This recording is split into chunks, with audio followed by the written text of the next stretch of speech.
I woke up at 5 in the morning to my alarm and I felt somewhat well rested. My headache and earache was 90% gone, although it still felt like there was a swimming pool in my head, and my own voice was incredibly muffled and distant, to the point that I wondered if I was even audible to other people when I spoke. I drove into the hotel in Tukwila, Washington that had truck parking and paid for the parking. Then I got on a bus headed to downtown Seattle. I need not have been worried about the time. I got to downtown Seattle at 7 a.m., an hour and a half ahead of my appointment. Right next to the passport agency, there was a little cafe, and I would highly recommend it to anybody, whether or not you need to go to the passport agency. I'm here an hour early, so I'm gonna sit in this cafe, get a drink or something.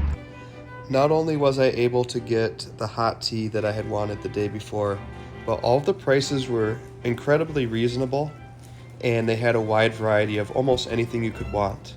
I decided to get a turkey and bacon sub at 7 in the morning and was impressed not only that I could get it, but that it was made with generous slices of fresh cut tomato and other veggies.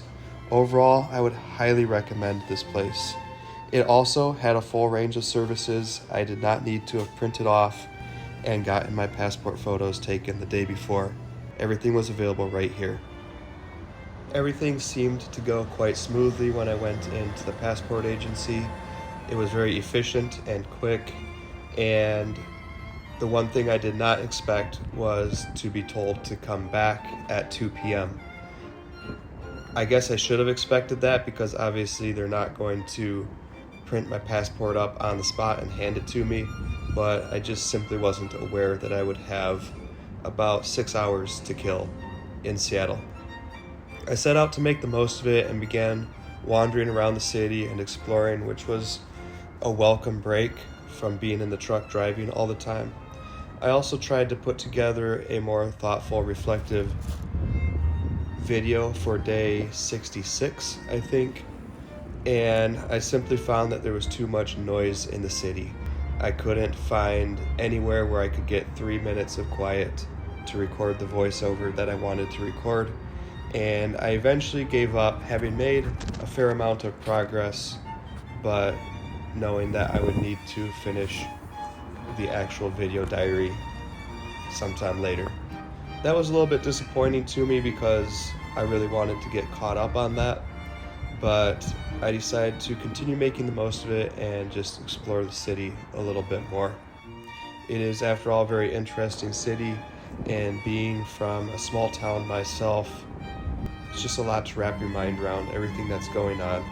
I can see both the appeal and the criticisms towards a city like this. Ultimately, after a relatively pleasant day that went by pretty quickly, I made my way back to the passport agency a little bit before the 2 p.m. time period that she had given me. And within about 15 minutes of arriving back there, I had my passport in hand. Of all of the processes on this particular trip, this was one of the smoothest and easiest. But I was also dropping money left and right, paying for the expedited passport. I then returned to the hotel and unhooked my truck so that I could go get an oil change, and I also stopped in to an AT&T store to catch up on my balance with cash. I saw my money dropping left and right, and I really didn't want to also spend money on a hotel, but I thought about my decision making previously, and I decided to give myself both the rest and the time to catch up on videos. I wondered if the hotel was actually necessary for either of those things. After all, I really feel like I generally sleep just as well in the truck as I do at a hotel, and perhaps I don't really need the hotel for the sake of getting videos done either. But in the bigger picture, what it really shows is just how hard and stressful decision making can become when you feel that your resources are very limited and like you're maxing them out all of the time. There's two possible ways to look at this. One is that I'm simply not running my business in a way that is working, and the other is that having working capital is an important element of a business that I simply haven't accomplished. Either way, I made the decision that I made, and after a little bit of drama with getting the truck reconnected to the trailer, I settled in to spend a good portion of the remaining evening working on videos and getting a reasonable amount of sleep. Try something here.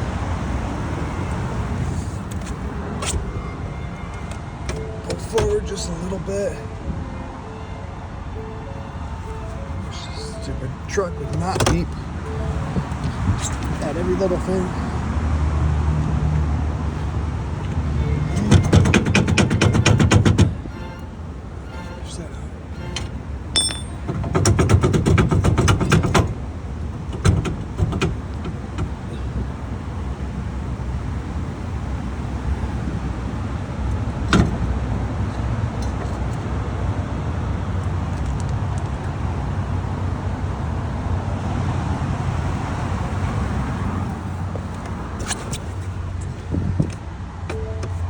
Straight back.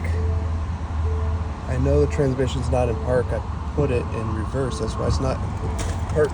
Oh, freaking A.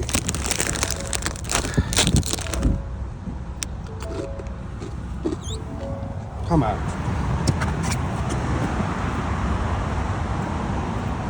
Okay. Oh. A little too far there. Distracted by this annoying beeping. Yes, transmission's not in park. The trailer is disconnected. You are correct. Thank you so much for letting me know that I put the transmission in drive. Thank you. So just touch. Now what? The transmission is in park?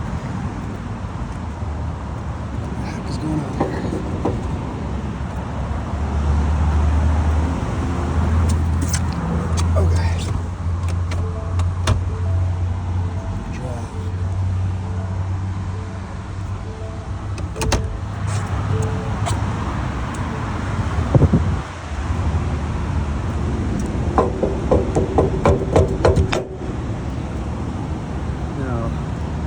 That's good. Down. Good. Shut the hell up.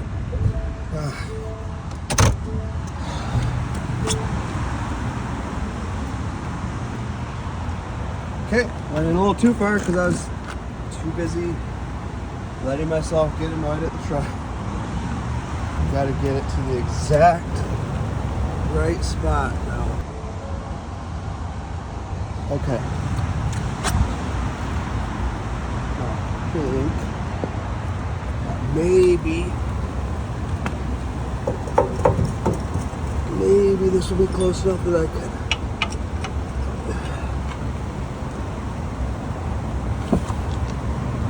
Oh, it's so close.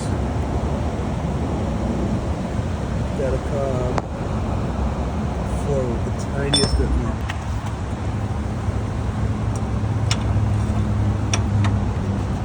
Come on.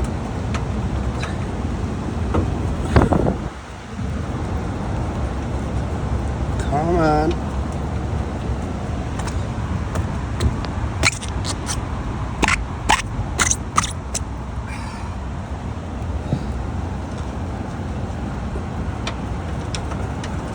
That's ridiculous. Okay. 6 ways it need to go. Back, it looks like.